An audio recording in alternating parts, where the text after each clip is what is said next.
طيب العينات بتاعت الفاين نيدل، العينات بتاعت الغده الدرقيه مثلا، انا دي عباره عن يعني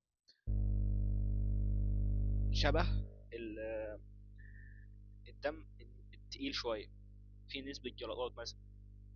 هل انا بقدر اتعامل مع نفس التعامل الطبيعي بتاع العينات الصلبه؟ هل انا اقدر احطها في كاسيت؟ طبعا لا. طيب انا بتعامل معاها ازاي، او بقدر احفظها ازاي؟ يعني العينات دي طبيعي انها يحصل لها ديجريشن، يحصل لها تخش مثلا في عمليه اوتوزس او غيره من العمليات، مش هتفضل سليمه. انا هقدر احافظ عليها ازاي؟ الفيكسيشن بتاعها ازاي؟ اول حاجه العينات بتاعت السيتولوجي، العينات اللي هي بنقدر نقول عليها العينات السائله اللي موجوده بيفرزها الاورام، بيكون فيها نسبه من الخلايا بتاعت الورم. انا بقدر اتعامل معاها ازاي؟ الفيكسيشن بتاعها نوعه ايه؟ الفيكسيشن بتاع السيتولوجي الكحول.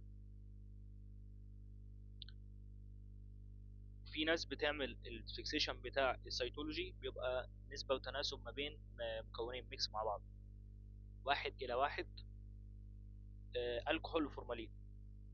فورمالين 10%، اللي احنا ما بنستخدمش غيره من بداية السيشنات. طيب دكتور، انا بجهز العينة بتاعتي ازاي؟ يعني انا ازاي بقدر اخد منه شريحة؟ في طريقتين بقدر اخد منه شريحة من عينات السيتولوجي، او انا مطالب اعمل النوعين دول، انا مش مطالب اعمل نوع واحد من الشرايح دي. الشريحة اللي في الأول أنا بجيب نقطة واحدة من السائل اللي معايا وبفردها على الشريحة. نوع طريقة فرد أنا هقولك عليها، مش زي البلود سمير اللي أنت متعود تفردها بيه، لا. أنت بتحط نقطة نقطة على الشريحة، وبتجيب الشريحة التانية فوقيها وبتبدأ تسحب الشريحتين فوق بعض، بتبقى الشريحتين لازقين في بعض وبتبدأ تسحبهم. أنت ما بتعملش بلود سمير، ما بتجرش النقطة دي على طول الشريحة. طيب النوع التاني يا دكتور، انت بتجيب 1:1 فورمالين والكحول، او الكحول بس، تبدأ تحطهم على العينة بتاعتك بمقدار 1:1 من العينة. يعني انت لو هتحفظ 3 سم من العينة بتحط عليها 3 سم من الكحول والفورمالين الميكس اللي انت عامله، وبتبدأ تعمل لهم سنترفيوجيشن، تحطهم في سنترفيوج، تبدأ تدورهم على سرعة ما بين 2500 لفة ل 3000 لفة لمدة 3 دقايق، وبتبص في التيوب اللي معاك، هل ظهر بيلت ولا ما ظهرش بيلت؟ هل ظهر ترسبات من تحت، كرة صغيرة كده ظهرت معاك ولا لا؟ ظهرت الكرة دي بتكون نتيجة تجمع الخلايا الموجودة في العينة اللي معاك. كده انت طلعت معاك حاجة اسمها سيل بلوك، بتكتب في التقرير بتاع حضرتك ان انت طلع بوزيتيف سيل بلوك، وبتبدأ تاخد البيلت دي وتدخلها في كاسيت وتدخلها في المراحل اللي فاتت كلها، من اول من اول الفيكسيشن بتاعها هيبقى ساعتين بس، وتدخلها على المراحل كلها، ديهايدريشن، كليرنج، بارافين امبيدنج، لحد ما توصلها لحد السكشننج اللي فات. تعاملها معاملة النسيج الطبيعي لما يطلع لك سيل بلوك من العينة. طب انت دلوقتي عملت الفيكسيشن بتاعك، حطيت الميكس بتاعك وعملت سنترفيجيشن، ما طلعش معاك بلت، هتقدر تقول على العينة دي بتاعتك ايه؟ انت هتكتب انها نيجاتيف سيل بلوك. معظم الخلايا، معظم الاورام بتديك نيجاتيف سيل بلوك اصلا في السيتولوجي. خلينا ما نقولش المعظم، خلينا نقول نسبة كبيرة، لأن في أورام كتير برضو بتدي سيل بلوك. طيب العينات الفاين نيدل، العينات الفاين نيدل دي حضرتك أنت بتروح تستلمها في معمل الأشعة، معمل السونار. المعمل بيبعت فرد، الدكتور السونار هو بيسحب، الدكتور الأشعة بيسحب العينة من من الرقبة بتاعة المريض أو من بطن المريض أو غيره، ويبدأ يسلمك الحقنة في يدك. حضرتك بتعمل ايه؟ الفيكسيشن الاول حاجة انت بتحفظ العينة بتاعتك في الكحول، ابسوليوت الكحول. هنا مفيش فورمالين، مفيش سنترفيجيشن ولا تعمل سيل بلوك. كل اللي انت هتعمله الشرايح بتاعتك اللي انت هتعملها من الفاين نيد، وتبدأ تدخلها الصباغة بس بعد الفاين نيد. انت بتستلم العينات الفاين نيد دي، بيديك الحقنة، وتبدأ تفك السن بتاع الحقنة، وتبدأ تحط على كل شريحة نقطة، وتجيب شريحة فاضية على الشريحة المليانة اللي فيها نقطة، تبدأ تلزق الشريحتين فوق بعض وتسحبهم. خلاص كده انت جهزت الشرايح بتاعتك. الشريحة مجرد بعد ما تنشف بتحطها في ابسوليوت الكحول، تعمل لها فيكسيشن. الفيكسيشن بتاعها عادي يكون من 10 دقايق لساعة، ساعة ونص، مفيش مشكلة. بس انت هنا بتحفظها في الفيكسيشن بتاعك الكحول، ابسوليوت الكحول، خصوصا ايثانول 100%. تمام. والجزء الباقي مع حضرتك في السرنجة، حضرتك بتجيب أنبوبة فاضية، وتبدأ تحط فيها الكحول، وتفضي باقي العينة بتاعت الفاين دي لو انت عايز تحتفظ بعينة معاك، بحيث ان انت في المعمل ما تطلبش عينة تانية وتبدأ تشتغل من التيوب اللي موجود معاك في المعمل. هتفضي باقي الحقنة في التيوب، وتبدأ تضيف عليه الكحول، او تبقى ضايف الكحول فعلا اوريدي، وتكمل العينة بتاعتك، تفضي الحقنة في التيوب. خلينا نشوف التكنيك الأول ده بيحصل ازاي في العينات الفاين نيدل، عشان الناس تبقى يعني عندها تصور للكلام اللي أنا بقوله.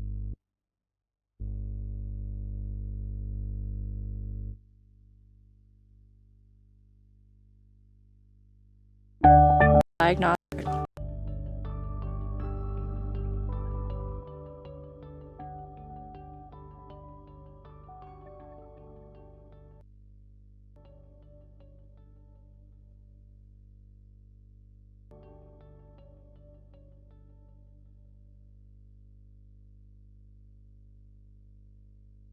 هنا العضو اللي هو بيستخدمه ان هو بيقول لك انا حاطط ليفر، حاطط جزء من الكبد حاطه في الجلاس، بيقول لك هوريك ازاي انت بتسحب. بيقدر هو يسحب لك عينة فاين نيدل، يبدأ يدخل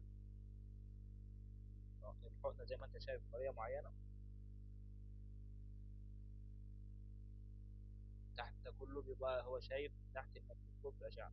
بعد كده يبدأ يسحب، بيقول لك يبدأ يسحب السرنجة بالهواء.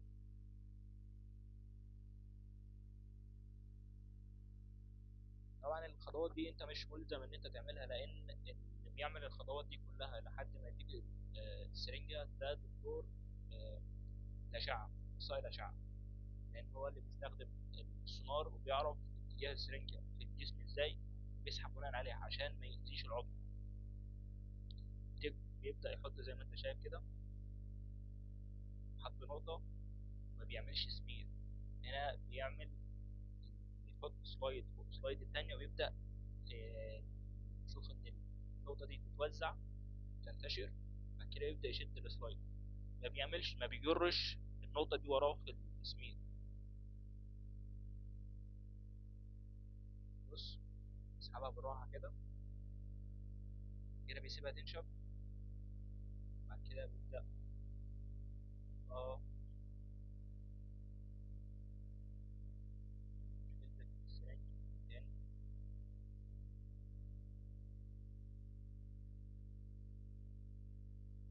يحط النقطة، يبدأ الشريحة، يبدأ يسحب.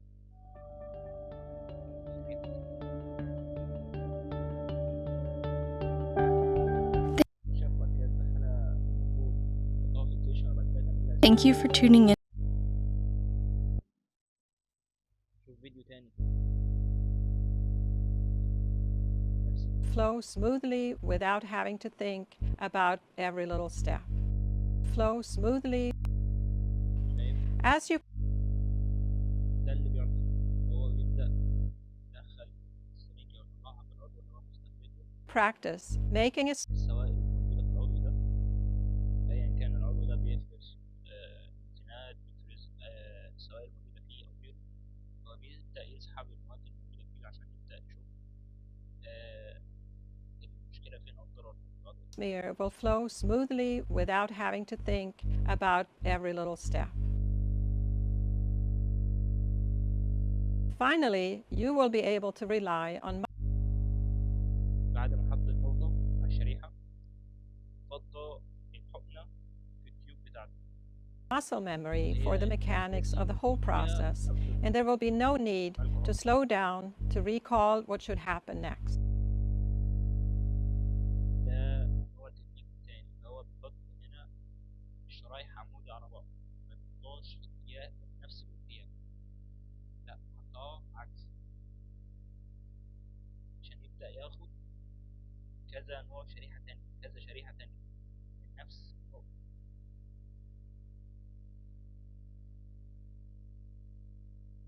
تمام، ده بالنسبة للعينات اللي احنا قلنا اتكلمنا عليها، ويعني ما جبناش فيها اي استفاضة، لان الخطوات اللي فيها مفيش فيكسيشن، مفيش تعامل مع نسيج، خلاص كده انت الشريحة جاهزة، كل الشرايح اللي موجودة مع حضرتك جاهزة، كل الانواع جاهزة.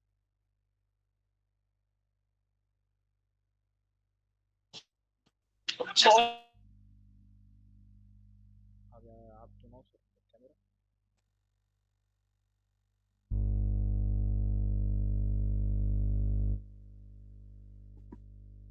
هو الفيديو كان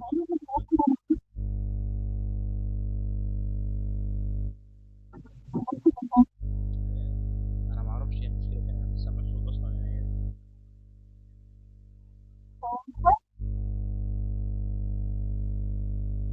طيب حضرتك ممكن تكتبي في الشات وانا اشوف الرساله.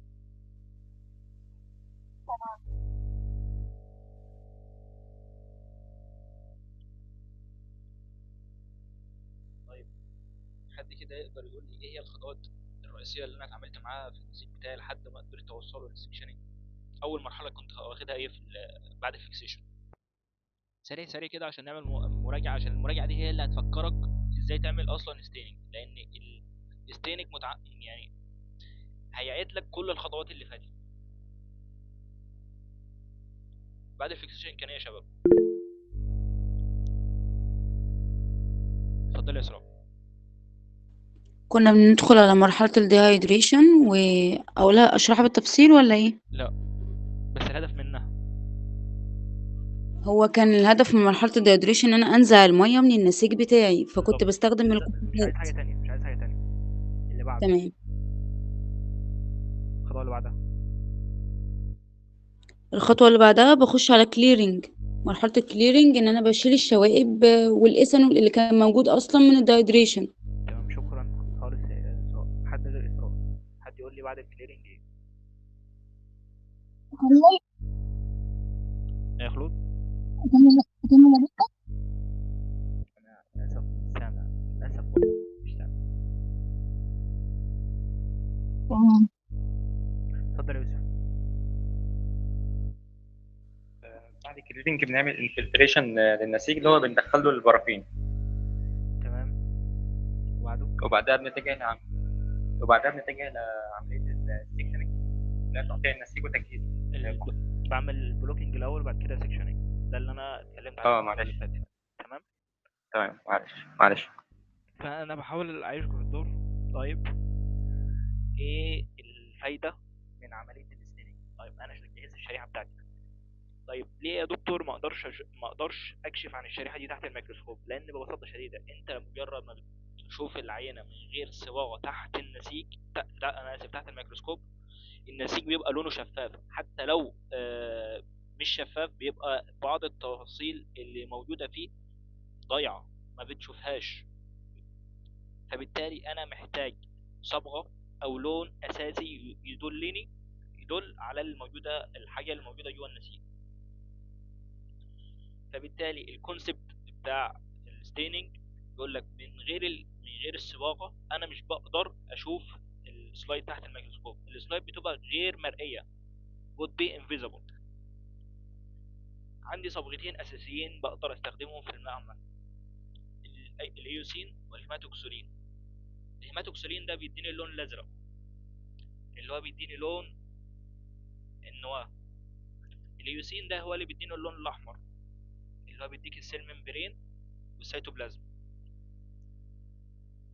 ليه بيديك اللون الاحمر او يديك اللون الازرق؟ هتعرف ده بعدين، لان الصبغات زي الايوسين والهيماتوكسولين هي صبغات بتصبغ بناء على الشحنه بتاعت العضو اللي موجود قدامها او الجزيء الموجود قدامها. الهيماتوكسولين دي صبغه موجبه فبتصبغ الجزء السالب اللي هو الجزء بتاع النواه، والايوسين دي بتصبغ الجزء الموجب لان هي صبغه سالبه. فبالتالي الايوسين بيصبغ السيتوبلازم والسيل ممبرين، والهيماتوكسولين دي بتصبغ معايا النواه. اول مرحله معايا من مراحل الصباغه، انا دايما كنت بقول لك انت بتحط البرافين، بتدخل البرافين جوه النسيج عشان حاجه واحده، عشان تقدر تحفظ النسيج لاطول فتره ممكنه. هل في مرحله الصباغه انت محتاج البرافين معاك؟ لا. فانا بعمل ازاله للبرافين اللي هو ديبولاريزيشن. انا بنزع البرافين من السلايد بتاعي. فبالتالي ايه الايجنت اللي بيسحب لي البرافين من جوه او بيذوب فيه البرافين؟ اللي هو الزايلين اللي هو سولفنت ايجنت. فبالتالي انا بشيل البرافين بتاعي الموجود جوه الخليه واللي موجود معايا على السلايد بالزايلين. قبل ده كله المفروض ان انا ببدا اسخن السلايد بتاعتي. انا لو بستخدم عدد شرايح كتير عشان اضمن اعلى كواليتي معايا في الستيننج، فالجهاز دايما اول مرحله بيبدا يسخن السلايدات بتاعتي، بيبدا يوصلهم لدرجه حراره ما بين 50 ل 55 عشان البرافين يبدا خلاص هيقرب ينصهر ويبدا يذوب كويس في الزايلين. لكن انت لو بتعمل شريحه 2 3 4 5 وبتعمل الستيننج مانوال بيدك من غير جهاز، انت مش مطالب بعمليه الاوفن دي خالص، مش مطالب بعمليه التسخين.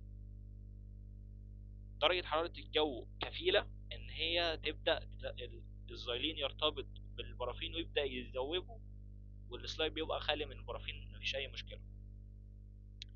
طيب انا قلت لك احنا بنستخدم ليه 3 جارات ما بنستخدمش جار؟ لان الجار الاول طبيعي يتشبع بالبرافين، نسبه البرافين خلاص وصل لحد التشبع، السلايد مش هتفقد برافين كمان، فبالتالي لازم يكون في جار تاني. لو عدد السلايدات بتاعتي اكتر بستخدم 3 جارات، وده المتوسط بتاعي اللي انا بستخدم 3 جارات، اكتر اقل على عدد حسب الشرايح الموجوده معايا. ايه هي المشاكل اللي هي ممكن تواجهني في العمليه دي؟ من ضمن اهم المشاكل واهم العيوب اللي بتواجهك في العمليه دي ان انت لو ما شلتش البرافين كاملا من على الشريحه، ايه اللي هيحصل؟ يعني يقول لك ان الكلر هيبقى ديكريز، هيبقى قليل، او الستين نفسها هتعمل لك سبوتي، هتعمل لك بقعه، الصبغه نفسها مش هتتصبغ بشكل كويس على الشريحه، فبالتالي الشريحه بتاعتك باظت. كل المجهود اللي انت صرفه عليها اليومين او الثلاث ايام شغل على الشرايح الموجوده معاك باظت بسبب خطوه بسيطه، بسبب حضرتك ان انت ما راعيتش الوقت وعدد الشرايح الموجوده معاك وعدد الجارات اللي انت المفروض تحطها. المفروض ان كل جار بياخد تقريبا من دقيقه ونص ل3 دقايق، ما ينفعش تكتر عن كده لان يعني دي شريحه. يعني انا كنت قايل لك ان في السكشننج العادي انت بتستخدم السمك بتاعك من 4 ل 5 في المتوسط، في عينات بتبقى 3 مايكرون بس، اقصى حاجه ممكن توصل لها في السكشن العادي 7. فانت لو بتتعلم خلاص جديد هتتعلم على 7. في الفروزن سيكشن، الكاريو سيكشن، انت بتستخدم الكاريوستات بتاعك الثيكنس بتاعها يعني ما بين 9 ل 12، ولو باظت قوي معاك بتبقى 15. والاجهزه الجديده مصممه انها تنزل 4 مايكرو. فالسمك بتاع الشريحه قليل قوي عشان تاخد وقت. دقيقه ونص كفايه، او من 3 دقائق كفايه. بس انت ما تقوليش انا هنزل الشريحه 10 ثواني في الزايلين وانت مستني نتيجه كويسه. لا، طبيعي ان اول جار يحصل فيه تشبع، لان الزايلين ده مذيب عضوي، فطبيعي يحصل فيه تشبع. لما بتقلب شويه سكر في كوبايه، طبيعي ان الكوبايه بعد 3 او 4 او 5 معالق ما تقبلش سكر كمان، هي حصل لها عمليه تشبع، فبالتالي انت لازم تخش على اللي بعدها. فانت لازم طبيعي تبقى عامل حسابك في عدد الشرايح وعدد الجرات، واهم حاجه الوقت، لان المرحله دي لو ما نجحتش معاك كل المراحل اللي جايه هتبقى وحشه، وبالتالي النتيجه بتاعتك باظت. يبقى تعب اليومين او ال3 ايام اللي انت شغال على الشرايح دي يعني فنكوف. تاني مرحله الهيدريشن او الريهيدريشن. دي مرحله عكس المرحله بتاعت الديهيدريشن اللي احنا اخدناها. انا هنا بحتاج ارجع الميه جوه النسيج عشان الصبغه تعرف تصبغ لي الخليه بشكل ممتاز. طيب انا ازاي ادخل الميه جوه الخليه؟ انا قلت ان الكحول بينزل ميه. طيب الترتيب التصاعدي بتاعه، طب الترتيب التنازلي هل هيقدر يدخل لي الميه؟ هيقدر يدخل لي الميه بس بنسب متفاوته على حسب تركيز الكحول. فبالتالي انا بستخدم الكحول بترتيب تنازلي، descending grade of alcohol، اللي هو الايثانول. بستخدم الابسوليوت 100%، 95، 70، 50% distilled water، بعد distilled water كمان مرحلتين ميه مقطره. كل جار انت بتستخدم فيه دقيقه. طيب يا دكتور احنا المراحل اللي فاتت كنا في الديهيدريشن كنا بنستخدم كل جار كان بياخد ساعة ونص او ساعتين وممكن نزود الوقت وبتاع. طب لا، انا قايل لك ان الشريحة بتاعتك سمك الشريحة اللي موجود عليها، السكشن الموجود على الشريحة بيبقى قليل قوي. انت مش محتاج الوقت الكبير ده عشان تقدر يعني عشان تعمل مرحلة الهيدريشن او الريهيدريشن زي ما بيقولوا، المرحلة بتاعت اعادة المية للنسيج. فطبيعي انت الستيننج كله ممكن يخلص معاك في ربع ساعة، تبقى الشريحة جاهزة معاك يعني انك تقدر تشوفها تحت الميكروسكوب.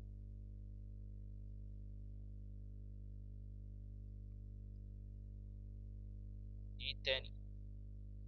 مرحلة الريهيدريشن دي عكس مرحلة الديهيدريشن اللي كانت موجودة معاك في التيشو بروسيسنج. الديهيدريشن كان اساسها نزع ميه. الريهيدريشن المرحلة دي هي مرحلة اعادة الميه للنسيج. طيب انا هنا بستخدم ترتيب تنازلي من الكحول اللي هو الايثانول عشان اقدر ارجع الميه للنسيج. طيب انا ما بقدرش استخدم، حد كده يقدر يقول لي انا ما بستخدمش ليه الديستلد ووتر على طول؟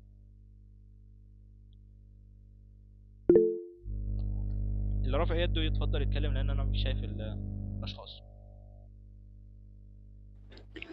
اعتقد انه لما استخدم ديستلت ووتر على طول وانا عايزه ارجع الميه تاني وكده، هو اصلا في يعني مش عارفه اوصفها، بس هتحصل مشكله في العينه نفسها، ده يتسبب في مشكله الوضوح بتاعها نفسه تمام. او الخلايا نفسها تنتهي. تمام خالص. انا هناك قلت ان هيحصل معايا شرينكينج، الخلايا هتنكمش، الميه هتطلع بسرعه في الديهيدريشن، هتطلع بسرعه فالخلايا هتنكمش. هنا العكس، ان هنا اللي هيحصل سويلنج انتفاخ، وممكن يحصل تؤدي ان السيل ممبرين ما يتحملش الضغط الناتج عن دخول ديستال ووتر بشكل مفاجئ، فالخلية يحصل رابشر في السيل ممبرين، يحصل تمزق في السيل ممبرين، فبالتالي الخلية هيحصل لها عملية انفجار، فالخلية بتاعتي باظت، مش هتخش معايا في المراحل اللي فاتت اللي جاية، هتقع في السوائل،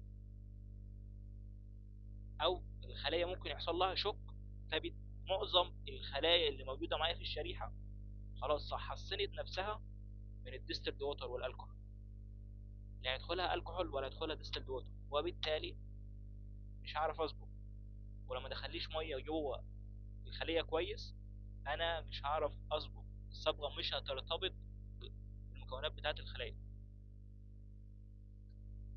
انا هنا بستخدم، مش عايز اقول لك ان انت بتستخدم عدد جرات كتير، بس خلينا نقول ان نتفق ان انت عندك 4 تركيزات اساسية، او 4 جارات تركيزات تنازلي، والجار الخامس ديستلد ووتر، كل جار بيبقى دقيقة.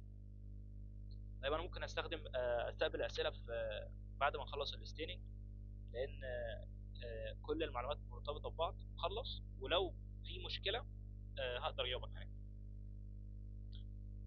اول صبغة بعد خلاص كده انا خلصت مرحلة الديهيدريشن، دخلت المية جوه النسيج، انا ببدأ اصبغ. اول صبغة انا بستخدمها صبغة اللي هي الهيماتوكسلين، ودي صبغة متخصصة اللي هي بتصبغ لي الدي ان ايه او النيوكليوس، بتصبغهم باللون الازرق. انا قلت ان هي بتصبغهم باللون الازرق ليه؟ عشان شحنة النواة او شحنة الكروماتين دي سالبة، فهي بتبدأ تصبغهم باللون الازرق عشان هي صبغة موجبة، بتقدر ترتبط بالصبغة السالبة طبيعي. ده الشكل الطبيعي بتاع الصبغة بتاعت الهيماتوكسولين. زي ما انتم شايفين كل النيوكليوس اللي موجودة قدامي شكلها طبيعي صبغة، خلاص انت مش شايف غير النيوكليوس. انت شايف معالم الخلية؟ لا. شايف السيل ممبرين بتاعها فين؟ ما تقدرش تحدد، ما تقدرش تجزم ان تقول ان ده سيل ممبرين بتاعها. طيب في عضويات واضحة معاك في اي سيلز؟ لا. فبالتالي انا ما اقدرش استخدم الهيماتوكسولين لوحدها، انا محتاج صبغة تكمل لي صباغة الخلايا، فبالتالي انا بستعين بصبغة تانية اللي هي الايوسين. الايوسين دي عكس الهيماتوكسولين في الشحن، هي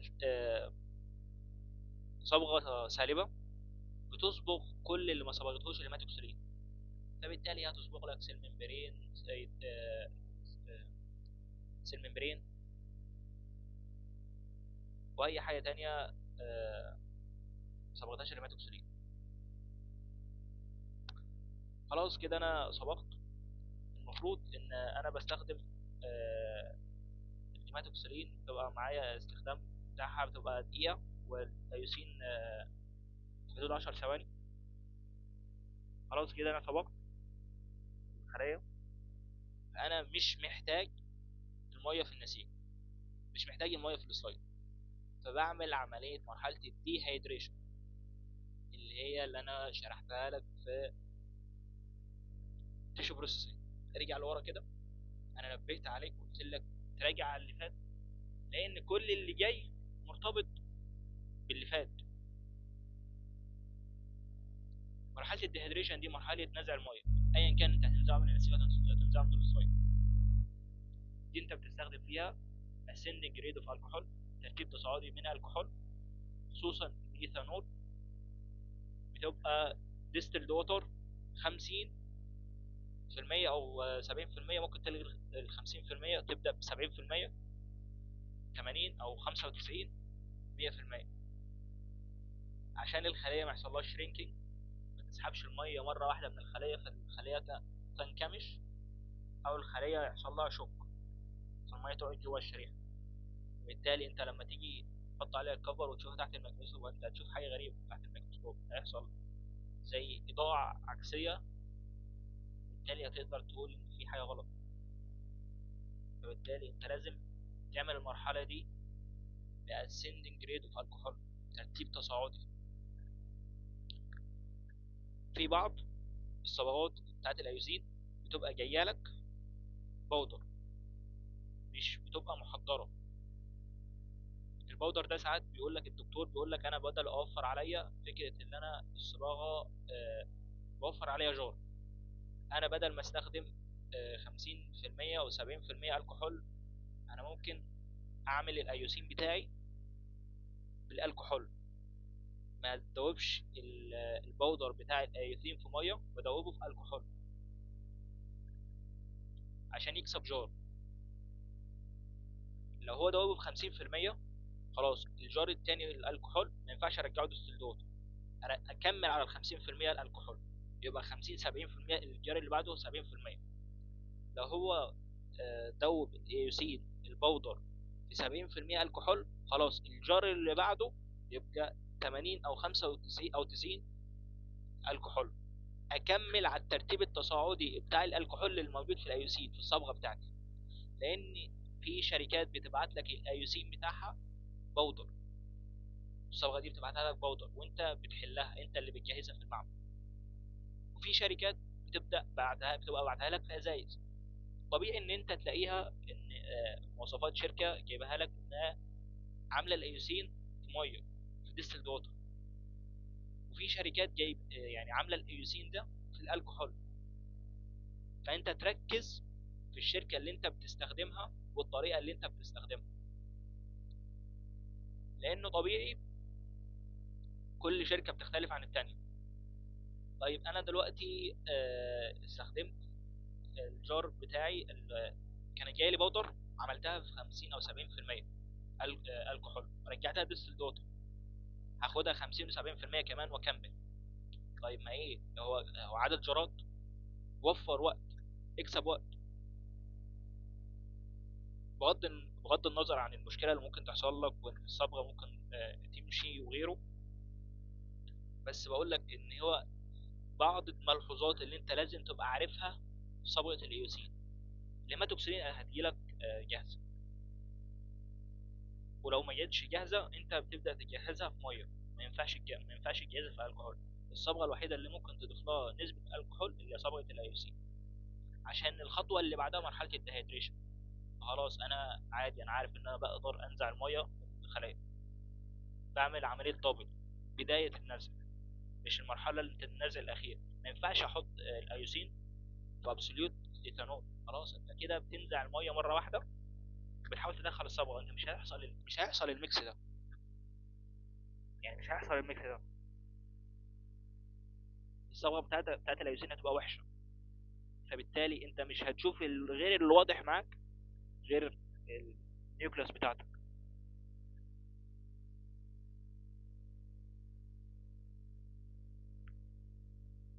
فبالتالي انت السيل ممبرين والسيتوبلازم بتوعك مش هيبقوا مظبوطين بشكل كويس عشان تقدر تشوف الخلايا، فكل اللي فات هيبقى باظ عليك. بعد كده المرحله اللي بعدها اللي هي الكليرنج سلايد. خلاص انا كده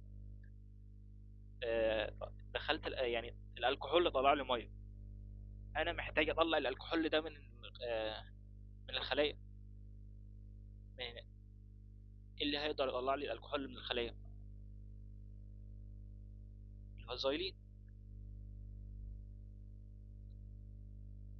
اللي هو المذيب العضوي. انا هنا بستخدم جارين الزايلين لاهداف رئيسيه. الهدف الاول ان هو بيطرد لي الكحول من الخلايا وهو بيدخل مكانه. رقم 2، بيبدا ينقي لي لو في اي شوائب موجوده في الخليه في اللي فاتت، هو بيبدا يطلعها من الخلايا، بيبدا يطلع لي الشوائب الكريستالز الموجوده جوه الخلايا، ويبدا يوضح لي الرؤيه بتاعت الخلايا. مرحله تنظيف السلايد، لو في اي شوائب على السلايد غير يعني ما اتشالتش في المرحله اللي في الاول، المرحله بتاعت نزع البرافين، انا عشان كنت بستخدم فيها زايلين كمان. هنا لو في اي شوائب موجوده في على السلايد بسبب اي خطوه، بس مش موجوده في المنطقه بتاعه النسيج، في المنطقه بتاعه السكشن بتاعك، هو هيشيلها عادي، مش هتحصل اي مشكله. بس لو كانت موجوده جوه النسيج واتشالت يبقى دي مشكله، السلايد بتاعك باظ. لان لو كان اصلا موجوده سبوت، يعني موجوده بقع من البرافين جوه الخليه واتشالت، خلاص المنطقه دي حصل فيها مشكله، فيها تلف بسبب انها اتشالت. فبالتالي انا بقول لك لازم انت تشيل البرافين كويس، تتاكد ان البرافين اتشال، ما يحصلش معاك تشبع بسبب عدد السلايدات اللي انت هتعدي على كل مرحله، وعدد الجرات والوقت بتاعهم. لازم تراعي ده، مش 1+1=2. يعني العمليه دي هي عمليه فكر. انت شوف المناسب وشوف الاساس العلمي اللي انت بتطبق عليه الخطوه دي وطبقها. انا مش بقول لك التزم بوقت والتزم بعدد جرات ثابت. انت شوف انت كل خطوه بتستخدم ليه الهدف ده، الهدف من الخطوه دي ايه، وايه السبب بتاع كل ماده انت بتستخدمها في الخطوه دي والاساس العلمي بتاعها، وطبقه. خلي عندك وجهه نظر في كل حاجه. يعني انت دلوقتي عندك 120 سلايد، هل الراك بتاعك اللي بيشيل 120 سلايد نفس الراك اللي بيشيل 10 سلايد اللي انت بتعملهم مانوال بيدك؟ هل عدد الوقت نفسه؟ سيبنا من الصباغه نفس الوقت مش هيفرق، نفس الوقت نفس البروتوكول بتاع الصباغه، المرحلتين بتوع الهيماتوكسيلين واليوسين. بس انا بكلمك في عدد الجرات اللي هيبقى تستخدمه في ال 120 سلايد في المرحله بتاعت نزع البرافين. هل هم نفس المراحل، نفس الوقت، ونفس عدد الجرات بتوع ال 10 سلايد هم ال 120؟ طبعا لا، اختلاف شاسع وكبير. ال 120 سلايد دول لازم تستخدمهم 3 جرات، اقل حاجه تستخدمهم 3 جرات زايلين. ال 10 سلايد دول انت ممكن جار واحد كفيل بيهم، بس احنا عشان نتاكد بنقول لك جارين، عشان لو حصل تشبع في الجار الاول او نسبه بروفين ما اتشالتش في الجار الاول، تشيلها في الجار الثاني وتكمل. ال 120 سلايد دول اقل حاجه انت ممكن تستخدمها دقيقتين في مرحله نزع البرافين. ال10 انا بقول لك تستخدم فيهم الدقيقه ونص عادي، ولو استخدمت الدقيقه هيطلع معاك الامور تمام، مفيش اي مشكله. فانت لازم تلاحظ كل حاجه موجوده معاك، لازم تفهم كل خطوه انت بتعملها السبب والوظيفه.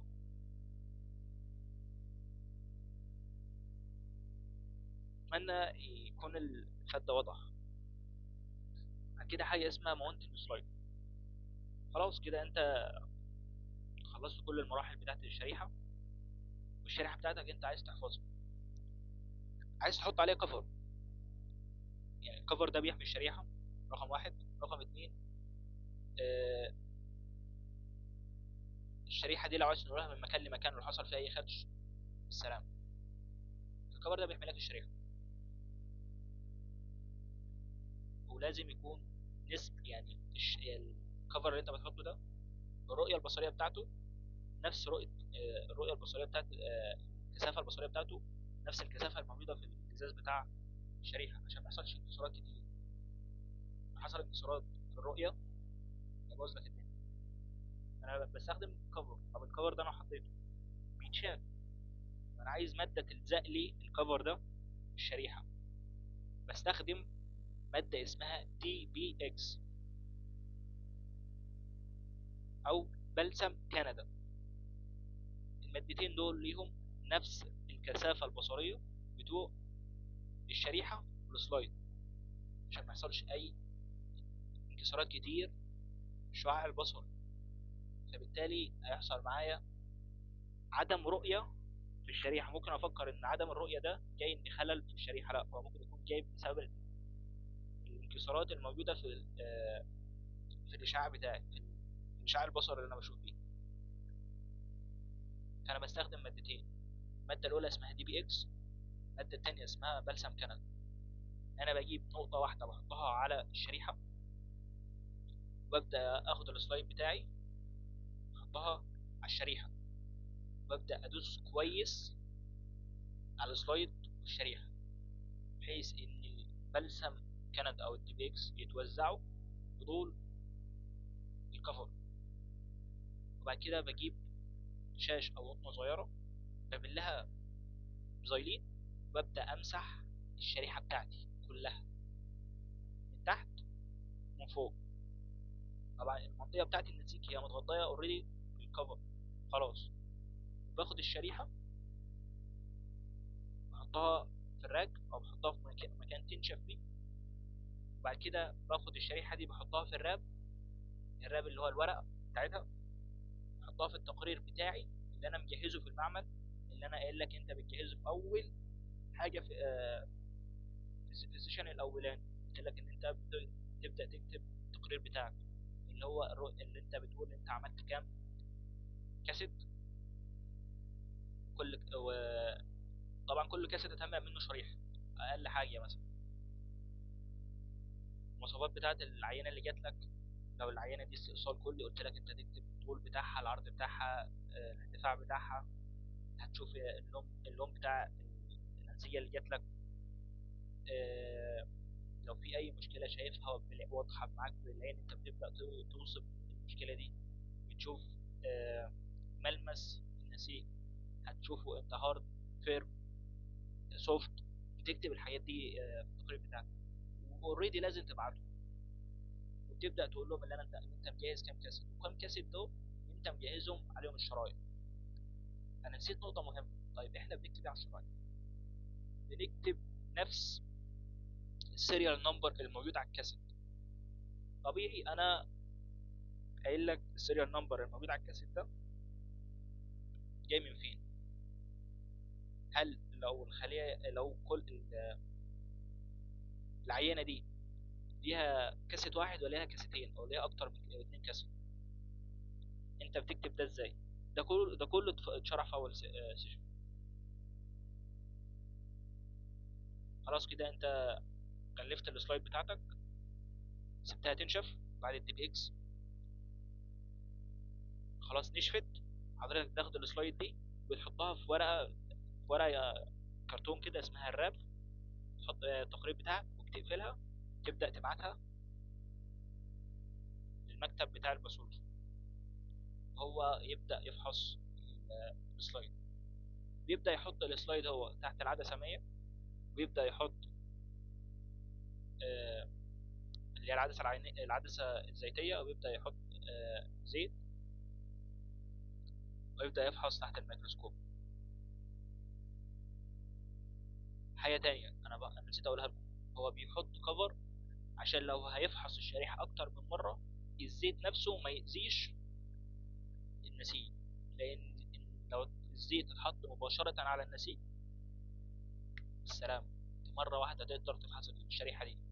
المره التانية الزيت خلاص مسح النسيج من على السلايد بتاعتك، فبالتالي السلايد بتاعتك لو حركتها مجرد ما بتحركها مش هتقدر تفحصها تاني.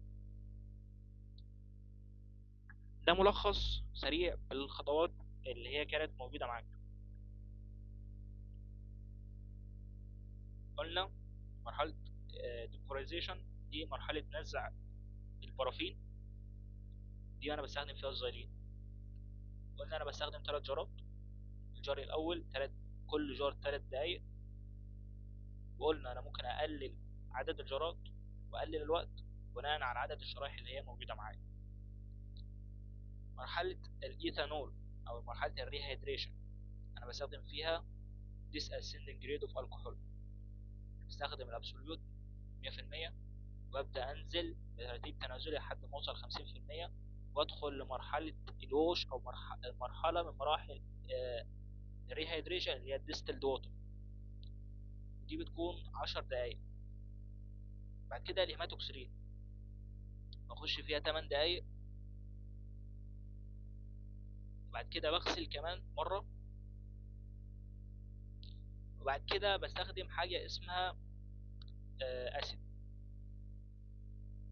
البروتوكول ده الخطوه دي بتبقى مختلفه من بروتوكول لبروتوكول مستشفى.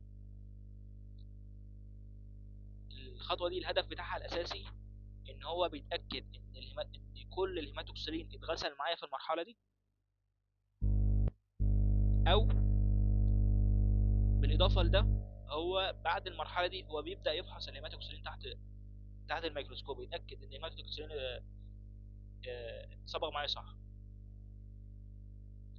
البروتوكول المتعارف عليه هنا في مصر، انا باخد الهيماتوكسلين بغسل بميه واخش في مرحله الايوسين على طول،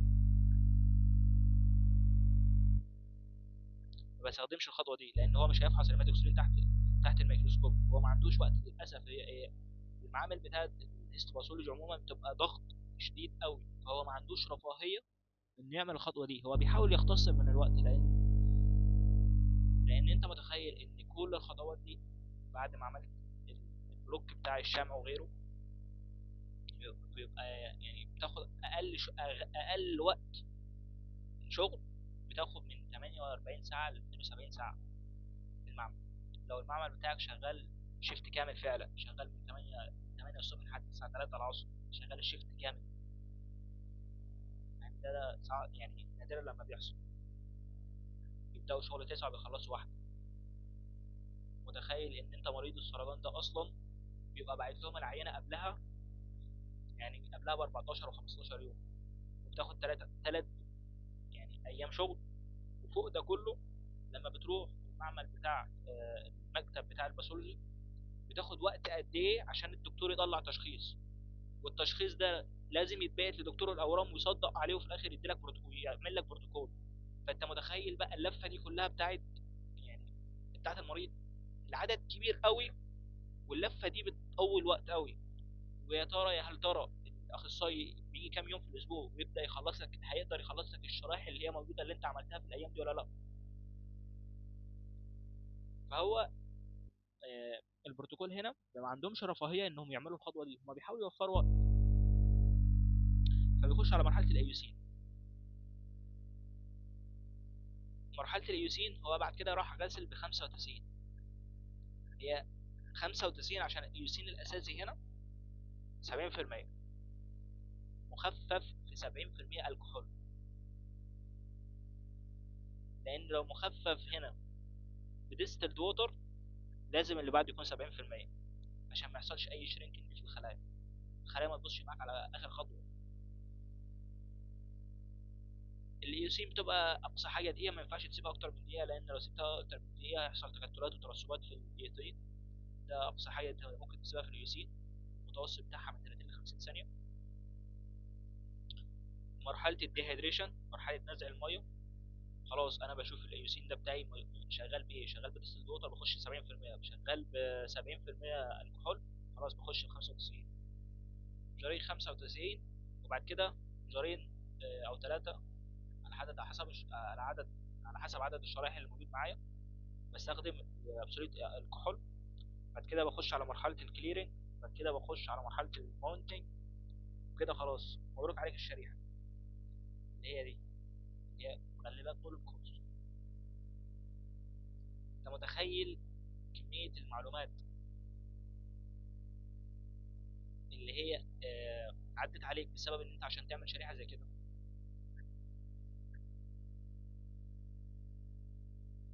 ده الشكل النهائي بتاع الصباغ. شايف التفاصيل بتظهر ازاي؟ السيل ممبرين بتاع الخلايا واضح، النيوكلاس بتاعتي واضحه، التفاصيل بتاعت العضويات واضحه، النسيج، شكل النسيج وتراتب الخلايا جنب بعضها واضح. لو حصل اي مشكله معايا في الخطوات اللي فاتت من اول مرحله الفيكسيشن خالص لحد هنا، النتيجه دي مش هتطلع معاك مظبوطه. لو ما طلعتش معاك مظبوطه تعب ال3 ايام اللي انت تعبتهم راح تتعب زيهم 3 ايام كمان عشان تطلع شريحه عادي.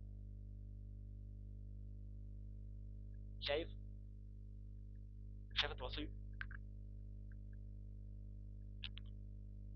كده؟ نقدر نقول احنا وصلنا لنهايه الجزء العملي.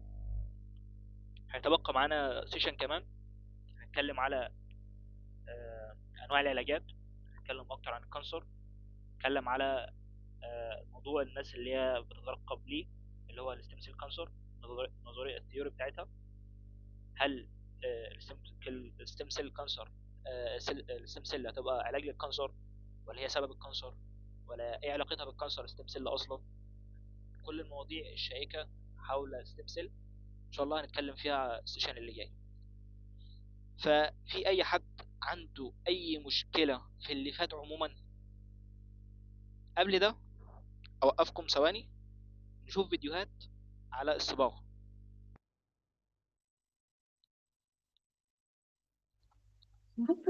معلش هستأذنك نخلص الفيديوهات بتاعت الشرايح صباغه، ولو اي مشكله انا معكم.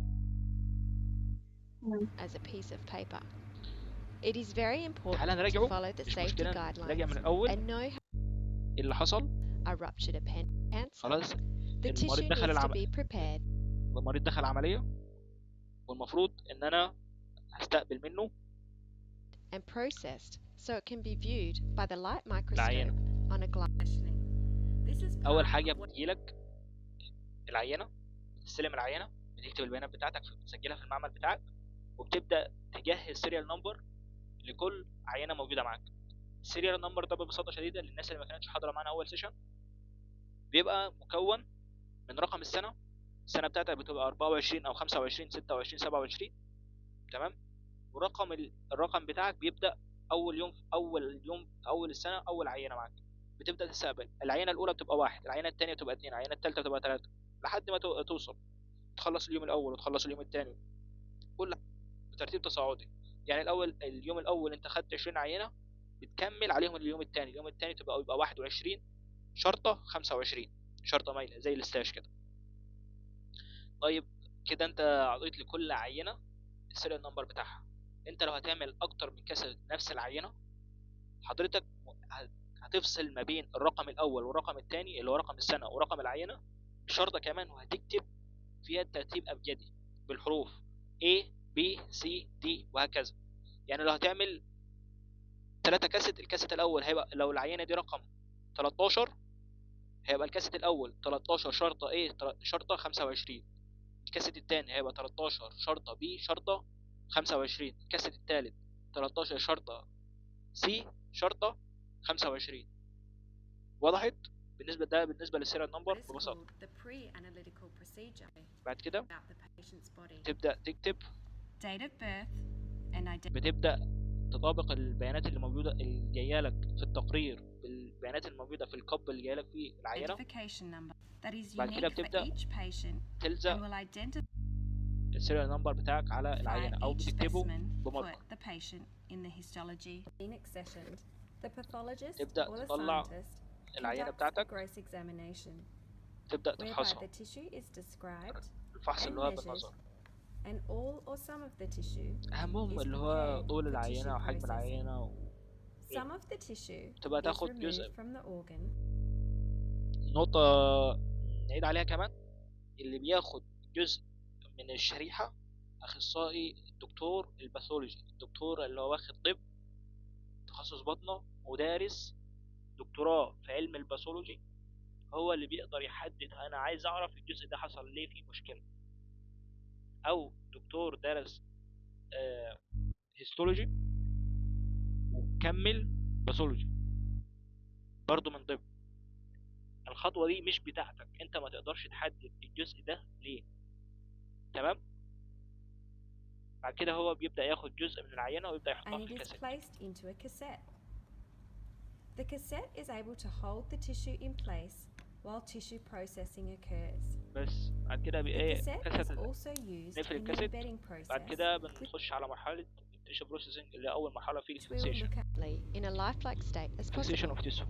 Fixation should occur as soon as possible after the tissue has been removed from the بعد body, كده بحط and this usually occurs in the operating theatre, but sometimes اللي هو occurs in the lab. الفورمالدهايد اللي Fixation هو reduces مليان autolysis, 10%، otherwise known as tissue. يبقى التخفيف الاساسي بتاعه الفورمالدهايد. كان في حد سأل سؤال ايه الفرق ما بين البارافورمالدهايد والفورمالدهايد. البارافورمالدهايد ده مشتق اساسي للفورمالدهايد، عباره عن بودر في نسبه تركيز عاليه من الفورمالدهايد، لان الفورمالدهايد في الظروف الطبيعيه بتاعه درجه حراره الغرفه والضغط الجوي هو عباره عن غاز، فبالتالي انت مش هيجيلك غاز يقول لك انت استخدمه، فهو بيبقى المادة الأساسية اللي تبدأ تشتغل عليها الشركة المصنعة للفورمالين 10% أو الفورمالين اللي هو الفورمالين اللي هو الأساس اللي بيجيلك المعمل اللي هو تركيزه 100%، هو في الأساس تركيز من الفورمالدهيد. وإحنا شرحنا العلاقة، قلنا 10% فورمالين ده تركيز 4% فورمالدهيد، وعلى حسب البارافورمالدهيد ده نسبة الفورمالدهيد ده موجودة فيه قد إيه. تمام. أنا مش هدخلها في كيمياء وتحليلية وأقول لك العلاقة والتخفيف وغيره، بس أنا عايز أوضح لك إن البارافورمالدهيد ده عنصر أساسي بيبقى موجود فيه الفورمالدهيد. أنت اللي بيجيلك المعمل ازازة فورمالين التركيز بتاعها 100%، أنت بتبدأ تخفف الفورمالين بتاعك لحد 10%. ده الجزء المعملي اللي خاص بيك بس. تمام. Tissue degradation. There are a variety of fixatives that can be used, depending on the type of tissue present and the features to be demonstrated. The routinely used fixative is an خلاص aldehyde. أنا كده خلصت مرحلة الفيكسيشن، بخش على tissue processing. Once fixation has occurred, أول حاجة زي ما أنت شايف مرحلة الديهيدريشن، مرحلة الكليرنج، مرحلة البرافين وغيره to remove the بتعدي. can be بعد prepared. كده بعمل حاجة اسمها embedding station أو embedding برافين embedding. The embedding center consists of a بختار hot and المولد cold surface.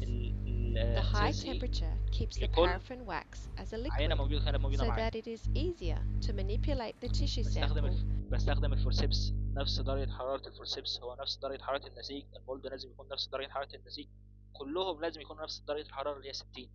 عشان الزايلين أنا آسف البرافين لازم بيكون درجة حرارته 60، فبالتالي لو كانت درجة حرارته أقل البرافين نفسه هيبدأ يتصلب، سواء على مجرد ما بتحطه في المولد أو مجرد ما تحطه في الفورسيبس. فبالتالي لو اتحط في الفورسيبس هيبدأ مع العينة التانية هيبدأ يحصل ترسبات حوالين الفورسيبس، مش هتعرف تستخدم الفورسيبس.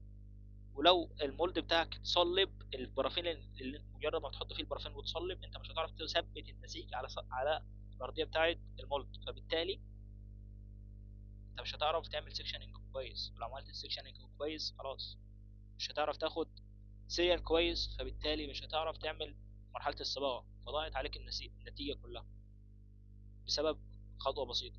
فبالتالي انا بقول لك انت لازم يكون المولد نفس درجة الحرارة بتاعته نفس درجة حرارة البرافين From اللي هي the 60. cassette to the mold.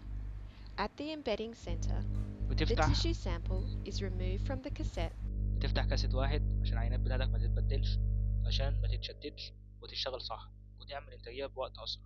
and is placed into a mold. بتفتح كاسيت واحد بتنقل بالفورسيبس بتاعك، بتنقل اول حاجة بتاخد شوية برافين تبدأ ترجعهم. The embedding center ترجع consists واخد لي بالك نفس الاتجاه بتاع النسيج، ما ينفعش تغيره، ما ينفعش تقلبه.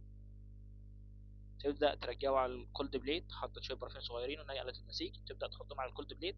of a hot and cold مجرد ما surface. بتحطت The البرافين high بيبدأ temperature يتجمد، keeps خلاص the انا paraffin مثبت wax as التيشو a liquid على الأرضية. so that it is بحط easier to manipulate the tissue sample بحط القاعدة الأساسية بتاعت الكاسيت اللي موجود عليها السيريال نمبر، from the cassette to the mold. وبعد كده At the embedding بملى center, the tissue sample البلوك is بتاعي removed from the cassette and is بالبرافين، placed into a mold. بحطهم في The المولد mold is في filled الكولد بليت. خلاص كده المولد بتاعي بدأ يتصلب، ببدأ انقله على الكولد بليت الأساسي. خلاص with liquid paraffin wax. لحد ما اتأكد ان البلوك بتاعي خلاص كله اتصلب. The كده مرحلة microtome الميكروتوم. is a bit like the ببدأ اثبت الميكروتوم Jelly بتاعي وانا قافل الحماية زي ما انت شايف، انا قافل هنا الحماية. slicer درجة at the الحرارة ulcers. بتاعت This instrument has انا اسف مش درجة الحرارة، درجة الزاوية اللي موجود بيها النايف دي بتكون يعني الزاوية 5 درجات بس. a very sharp knife that enables أفتح a الحماية، very thin section of أبدأ the أشغل tissue الميكروتوم sample بتاعي، to be cut بعمل حاجة as اسمها thin تيرمينج as a piece of paper. It is very important اللي to هي follow the المرحلة دي. safety guidelines and know how بعد to كده use باخد the roll sectioning، bar and the بعمل مرحلة safety lock sectioning. on the microtome. خدت The السيريال very thin بتاعي sections that are cut بالفرشة، بدايته form بالفرشة. a ribbon of approximately 4 to 5 sections of tissue. These sections can be floated out onto the water bath. بمسك بالفورسيبس، The warm كان water in الفرشة the water bath بفصل allows بالفرشة any بتاعتي، wrinkles or creases in the tissue section بنقولهم to be الوتر باس. smoothed out, so the section picked up from the water flat. خلاص كده بعمل عملية The النوت section سلايد can then be picked up from the water أو bath مرحلة الفيشنج. أنا آسف، دي اسمها مرحلة الفيشنج. أنا بصطاد النسيج الموجود جوه المية بالشريحة. هنا هي جابت جزء واحد من السيريال، يعني ترجع كده، ارجع كده. هنا كان في السيريال في 1 2 3 4، هي عايزة واحد، هي أكيد أخدت ده. شايف السيريال ده كويس خالص، هتفصله بالفرشة أو بالنيدل الموجود معاها من فوق. في نيدل موجود فوق هنا، هتبدأ تفصله وتبدأ تاخد الجزء، تاخد السكشن ده على الشريحة. The section can then be بص picked كده، لو ركزت ان هو في سكشن واحد هنا، هنا في سكشن واحد، لا up خلاص from the اتاخد على water الشريحة. bath and placed onto a glass slide. Once the section is on the slide, the wax supporting the tissue can be removed and the tissue can be stained using dyes so that we can visualize the tissue. So now you know what happened. كده المفروض ان المرحلة بتاعت الشريحة خلصت، خش على المرحلة بتاعت الصباغة. عدينا عليها. نتكلم شوية على الفروزن سيكشن بالمرة عشان نبقى رجعنا كل اللي فات. قلنا الفروزن سيكشن ده انا بستخدمه عشان اعمل سلايد بسرعة. يعني عشان اعمل سلايد بيكلفني من 10 ل 20 دقيقة، بتخطى كل المراحل بتاعت التيشو بروسيسنج، بس بيبقى ليها عيوب. ده من العيوب بتاعتها ان هو الباد مورفولوجي ما اقدرش اشخص فيه، والتكلفة بتاعته غالية، وانا بحتاج احفظ الحاجات دي لفترة طويلة. يعني بحتاج احفظها في ثلاجة من سالب 30 لسالب 40، وبالتالي هيكلفني وقت ومجهود، وبعد فترة من الفترات انا ما اقدرش استخدم النسيج ده كمان. فلو لو انت هتقدر تتلاشى الموضوع ده، استخدم البرفين، السكشن بتاع البرفين اللي هو البلوك العادي بدل الكريوستات. والكريوستات بالمناسبة هو موجود بس في اكبر المستشفيات والمراكز بتاعة الاورام. 57 دار شفاء الأورمان، المنصورة، وبعض المراكز الكبيرة. مش موجود في مستشفيات صغيرة أو معاهد أورام صغيرة. تمام، لأن الكريستات غالي.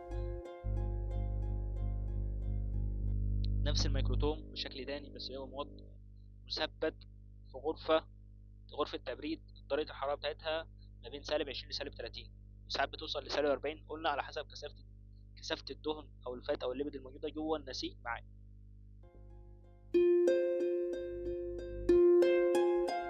هنا قلت أنا ما باخدش سيكشن واحد، ما باخدش سيريال، أنا آسف، أنا باخد سيكشن واحد.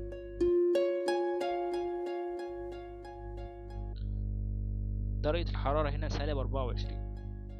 خلاص كده أنا بشيل النايف بتاعتي، وببدأ ألزق الشريحة على المكان اللي جاي منه السكشن. درجة حرارة الشريحة لازم يكون درجة حرارة الغرفة عشان السكشن بتاعي يلزق على الشريحة. كده بطلع الشريحة بتاعتي، بسيبها تجف، وبعد كده ببدأ أحطها في الكحول. الفيكسيشن هنا بتاع الكاريوستات الكحول، على عكس السكشن العادي كنا بنستخدم الفيكسيشن بتاعه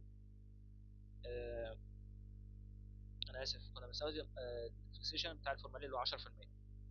فكده انا الشريحه جاهزه معايا، ببدا ادخلها مراحل بتاعه الستيننج. تمام كده، العينات كلها انت قدرت تطلع لها شريحه، فبالتالي هتخش الصبغه تكنيك، حاجات بسيطه بس بتختلف من نوع للتاني، بس ده الاساس اللي انا شرحته. ده تقدر تطبقه على اي نوع نسيج.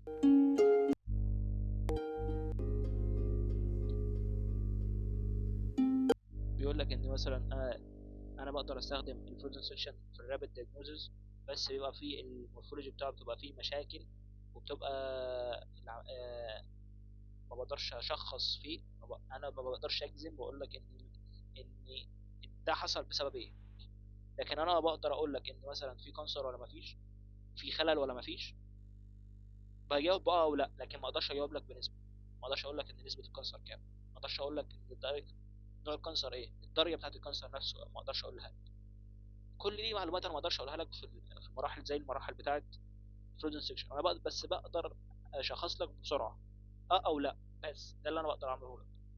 لان لو يعني مريض حصل له انتكاسه بعد ما خلص العلاج مثلا ب 3 4 ايام، حصلت له انتكاسه ودخل وحالته تدهورت، هو مش هيستنى 4 أو 5 ايام عشان حضرتك تفحص له، يعني تفحص له يعني العضو ده اللي كان موجود معاه. لو هو كان مثلا اللهم احفظه كان عنده سرطان في الليفر، هو بيبدا ياخد عينه من الليفر يبعتها كمان للمعمل بعد ما يشوف الحالات دهورت، بيشوف الكانسر رجع في الليفر ولا حالته اتدهورت بسبب حاجه تانية. بس ما هو بيجزم له هو رجع المرض الكانسر رجع ولا لا، بس ما يقدرش يقول له نسبه الكانسر كام، ما يقدرش يقول له الدرجه بتاعه الكانسر، ما يقدرش يقول له يعني قوه الكانسر كام. كل دي اسئله هو ما يقدرش يجاوب عليها. اللي يقدر يجاوب لي على الكلام ده الدلالات اللي قلت لك تيومر ماركر اللي انا اتكلمت عليها في الاول، اللي هي انا بستخدم فيها البرافين سيكشن.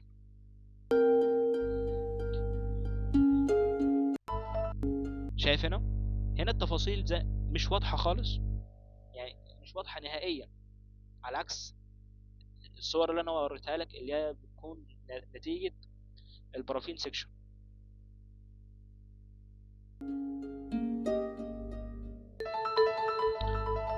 نخش على الستيننج تكنيك.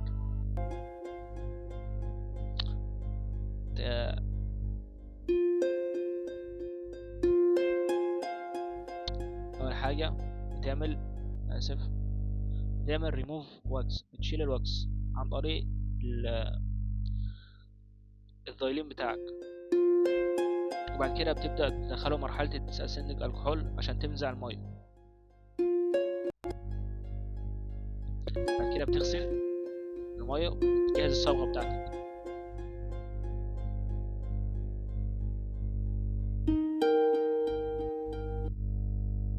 يقول لك الهيماتوكسرين بتصبغ النيوكلاي بلو.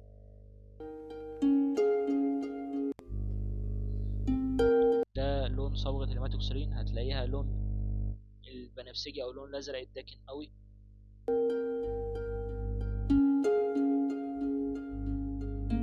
انا بسيبها 10 دقايق.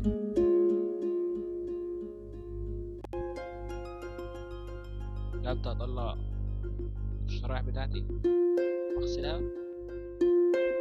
لازم معلومة ما بين كل معلومة مهمة، ما بين كل صبغة وصبغة لازم تغسل. مش شرط في الهيستولوجي، في أي مكان تتعلمها، ما بين كل صبغة وصبغة لازم تغسل بالمية، لأن الصبغات بترتبط بالخلايا عن طريق المية، أنت لازم تغسل بعد كل خطوة بالمية. خلاص أنا كده غسلت، دخلها في الأسيد. تمام، بدخلها في الاسيد. انا قلت لك بدخلها في الاسيد عشان يشيل اي بقايا ممكن تكون موجوده في الشرايح دي من الهيماتوكسرين، ويبدا يفحص بعد المرحله دي بقى يفحصها تحت الميكروسكوب. بعد كده المرحله الثانيه الصباغه بتاعت الايوسين 10 ثواني بس، ودي بتصبغ السيتوبلازم، تصبغها باللون الاحمر. انا قلت لك اقصى حاجه تقدر توصل لها الايوسين 10 دقيقه واحده، ما ينفعش تكتر اكتر من دقيقه واحده. المتوسط بتاعها من 30 ل 50 ثانيه. 10 ثواني كافيين جدا للايوسين، ما تكترش وقت في الايوسين. الايوسين هيضر معاك السيتوبلازم، هيعمل معاك تكتلات، الصباغه بتاعته مش هتبقى كويسه، مش هتبقى واضحه. وطبعا انا مش هحتاج اقول لك ان انت مثلا على حسب الايوسين ده انت مجهزه بميه ولا مجهزه بالكحول، الخطوه اللي بعدها تعتمد عليه، انت فاهم؟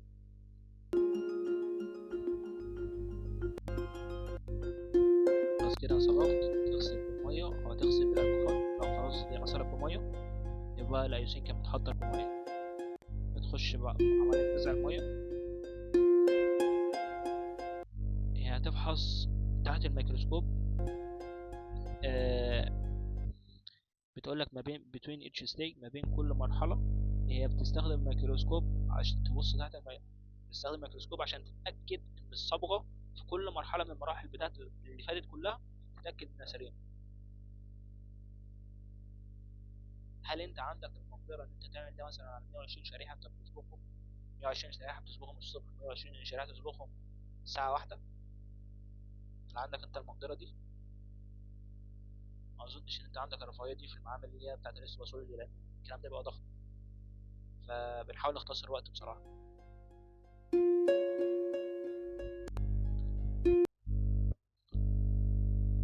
هنا بيقول لك شايف انت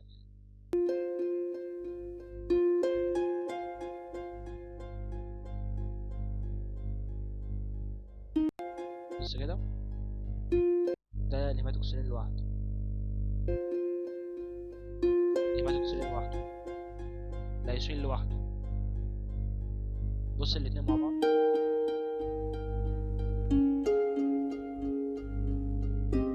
خلاص كده هتنزع المية.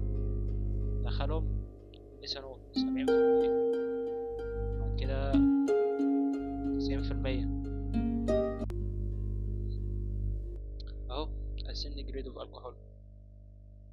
المفروض اللي هو هياخد 10 دقايق لو هتستخدم مثلا اكتر من جار، كل جار هتستخدمه دقيقتين، بس انا بقول لك لو هتستخدم 4 جارات كل جار دقيقة كده فل اوي. بعد كده بخش على مرحلة الكليرنج ايجنت، بشيل كل الرواسب الموجودة بسبب الكحول او غيره، بيزود معايا الرؤية وبيخلي بيثبت لي النسيج على الشريحة. والكليرنج ايجنت هنا بيقول لك 15 دقيقة، بس مع انت لو استخدمت جارين كل جار 3 دقايق حلو خالص.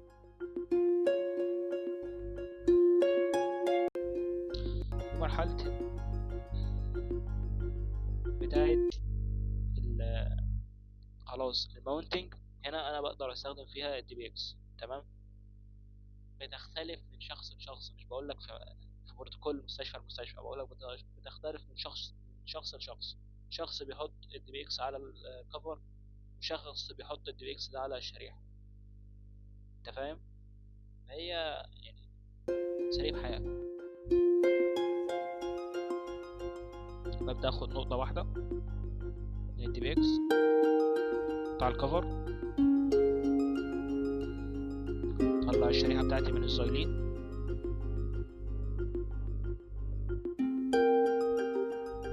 بمسح ظهر الشريحة مش وش الشريحة، نركز، بمسح ظهر الشريحة مش وش الشريحة.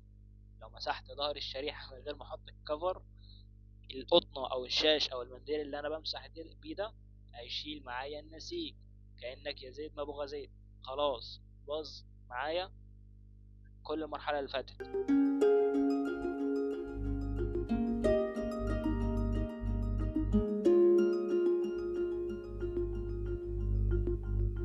ببدأ احط الكفر على الشريحة والشريحة على الكفر، ببدأ اثبت الكفر بتاعي كويس وابدأ ادوس عليه.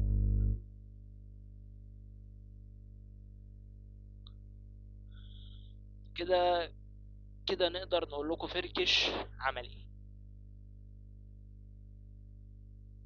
حد عنده اي اسئلة في اللي فات يا شباب؟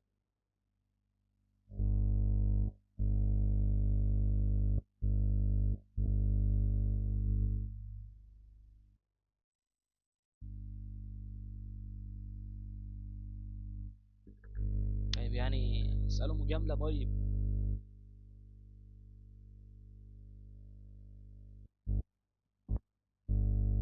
اتفضل يا حسن.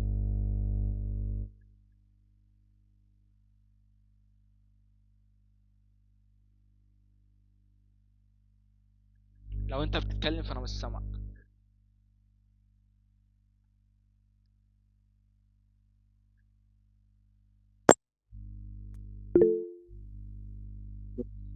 يعني كده اه تمام.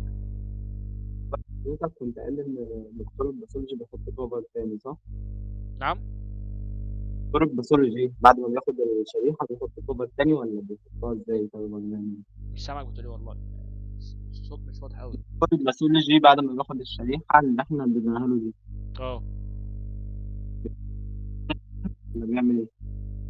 هو بيشخص على اساسها، وبعد ما بيخلص بيبعت لك الشريحه انت تحفظها في الارشيف. حضرتك كنت قايل تقريبا ان هو ممكن يحط كوفر عليها تاني ولا ايه؟ اه هو ممكن يطلب ويقول لك انا عايز مثلا دلاله معينه على نفس العينه دي. حضرتك بتطلع البلوك اللي موجود معاك، بتجهز شرايح كمان، تبدا تجهز دلاله. ماشي تمام يا دكتور. اتفضل يا اسراء. كنت عايزة أسأل حضرتك، كنا بنقول إن الأيوسين أوقات يعني بيجيلي بودر وكده فكنت بحط عليه كحول. ف... فأنا كنت متلخبطة في الحتة دي، يعني لو الأيوسين حطيت عليه 70% كحول بعد كده بحط ايه أو ايه الترتيب؟ تمام. انا لو بستخدم الايوسين العادي بالميه بغسل بعده، وبعد كده بخش مراحل الكحول العادي 50 70 90 100%. ممكن الغي ال 50 واشتغل 70 70 90 100%. طيب انا دلوقتي الايوسين، انا اتعاملت مع شركه جايبه لي الايوسين باودر، وانا بخففته بكحول، او الايوسين اللي جاي لي متخفف اوريدي في الكحول. خلاص انت اجبرت ان انت تشتغل بالايوسين ده. فلو هو متخفف 70% الكحول، انا مش هينفع ارجعه لديستلد ووتر تاني اغسل بميه واكمل. لا خلاص انا جالي 70%، ادخله في المرحله اللي بعدها. يبقى خلاص المرحله اللي انا فاكر مرحله الديهيدريشن بعد ال 70% انا كنت بستخدم 90% في البروتوكول، خلاص انا استخدم 90% الكحول بعد الايوسين على طول. تمام يا دكتور، تمام، شكرا. عفوا. حد عنده اسئله كمان؟